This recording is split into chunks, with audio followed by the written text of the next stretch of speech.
Corona का कहर पूरी दुनिया ने यहाँ पर देखा, भारत ने भी देखा, भारत ने भी सहा और भारत इससे उभरा भी। लेकिन क्या दोबारा से ये दस्तक दे रहा है?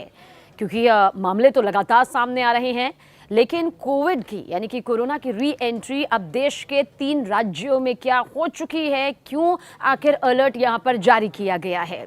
ये खबर सावधान करने के लिए है, इसलिए किसी भी तरह से डरने की, घबराने की जरूरत नहीं।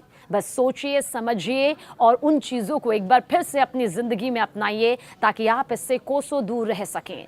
बहरहाल कोरोना वायरस ने एक बार फिर से रूप बदलकर दस्तक दी है। सिंगापुर और हांगकांग में तो कोविड-19 के मामलों में बढ़ोतरी हुई है, जिससे भारत में भी लोग डरे हुए नजर आ रहे हैं। लेकिन हम ये खबर, ये तस्वीर आपको सिर्फ और सिर्फ इसलिए दिखा रहे हैं ताकि आप इससे सावधान रह सकें, क्योंकि छोटी छोटी सी बचाव वाली जिम्मेदारियां हमें पूरी तरह से इससे दूर रख सकती हैं। बहरहाल वेरिएंट का नाम बताते हैं। कोरोना वायरस JN1 वेरिएंट का नाम सुनते ही 2020-2021 की वो भयानक, दर्दनाक यादें आंखों के सामने तैरने लगती हैं, जिसे सोचकर ही रूह कांप उठती है। केरल, तमिलनाडु और महाराष्ट्र में कोरोना के मरीजों की संख्या दरअसल एक बार फिर तेजी से बढ़ रही है। जी हां, केरल, तमिलनाडु और महाराष्ट्र। मुंबई के KEM अस्पताल में 2 कोरोना पॉजिटिव मरीजों की मौत के बाद तो शहर में अलर्टनेस, सतर्कता और भी ज्यादा बढ़ा दी गई है। स्वास्थ्य विभाग अलर्ट मोड पर है और सवाल यह है कि कोरोना का नया वेरिएंट आखिर है क्या और ये कितना ज्यादा खतरनाक है। दरअसल चीन, सिंगापुर और थाईलैंड में फैल रहा कोरोना वायरस का नया वेरिएंट JN1 है। इन देशों में मरीजों की जो तादाद है वो बढ़ती जा रही है।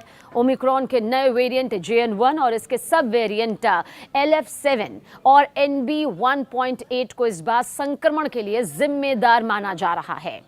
JN1 वेरिएंट ओमिक्रॉन BA2.86 का वंशज है, इसकी उपज है। जॉन्स हॉपकिंस मेडिसन के मुताबिक इस वेरिएंट की पहचान अगस्त 2023 में ही हो गई थी, जिसमें लगभग 30 म्यूटेशन हैं जो इसे प्रतिरक्षा प्रणाली से बचने में मदद करते हैं। और ये दरअसल एक अतिरिक्त या फिर आप समझिए कि 2 म्यूटेशनों के जरिए आसानी से फैलने की क्षमता रखता है। हालांकि BA2.86 वेरिएंट कभी भी SARS कोविड-2 वेरिएंट के समूह में हावी नहीं हुआ है, ये भी उतना ही बड़ा सच है। लेकिन आखिर ये वायरस कितना खतरनाक है, अगर आप ये जानना चाहते हैं तो आगे का वीडियो और गौर से देखिए और सुनिए।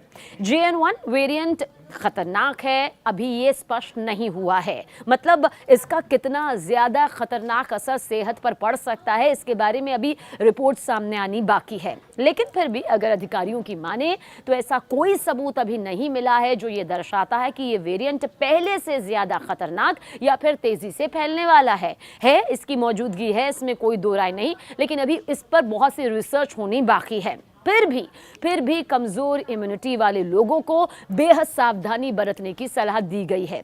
यानी कि रोग प्रतिरोधक क्षमता जिनकी कमजोर होती है उन्हें खास तौर से सावधान रहना चाहिए, क्योंकि ये उन्हें आसानी से निशाना बना सकता है। वैसे जिसकी का भी इम्यून सिस्टम कमजोर होता है उन पर कोई भी बीमारी जल्द अटैक कर लेती है, इसमें कोई दो राय नहीं है। इसलिए अपने खान पान पर, अपने रहन सहन पर, अपनी दिनचर्या पर अमूमन हर किसी को ध्यान देना ही चाहिए। कोरोना के नए वेरिएंट के मामले देखिए, सिंगापुर और हांगकांग जैसे एशियाई देशों में बहुत तेजी से बढ़ रहे हैं। LF7 और NB1.8 वेरिएंट्स की वजह से मामलों में उछाल भी देखा जा रहा है जो JN1 से निकले हैं। दरअसल सिंगापुर में 1 से 19 मई के बीच करीब 3000 मामले सामने आए, जबकि हांगकांग में कोरोना से अब तक 30 मरीजों की जान तक जा चुकी है। इसलिए इसे हल्के में नहीं लिया जा सकता और ना ही इससे डरने की जरूरत है, क्योंकि ये पहले भी कहा गया था कि जितनी सावधानी बरती जाएगी, जितना अभी से अपनी सेहत पर और उन सावधानियों पर ध्यान दिया जाएगा जो हमने उस दौर में दी थी, उतना ही हम बच पाएंगे। फिलहाल प्रशासन राज्यवार तरीके से अलर्ट मोड पर है ताकि किसी भी तरह से मामलों को बढ़ने से रोका जा सके।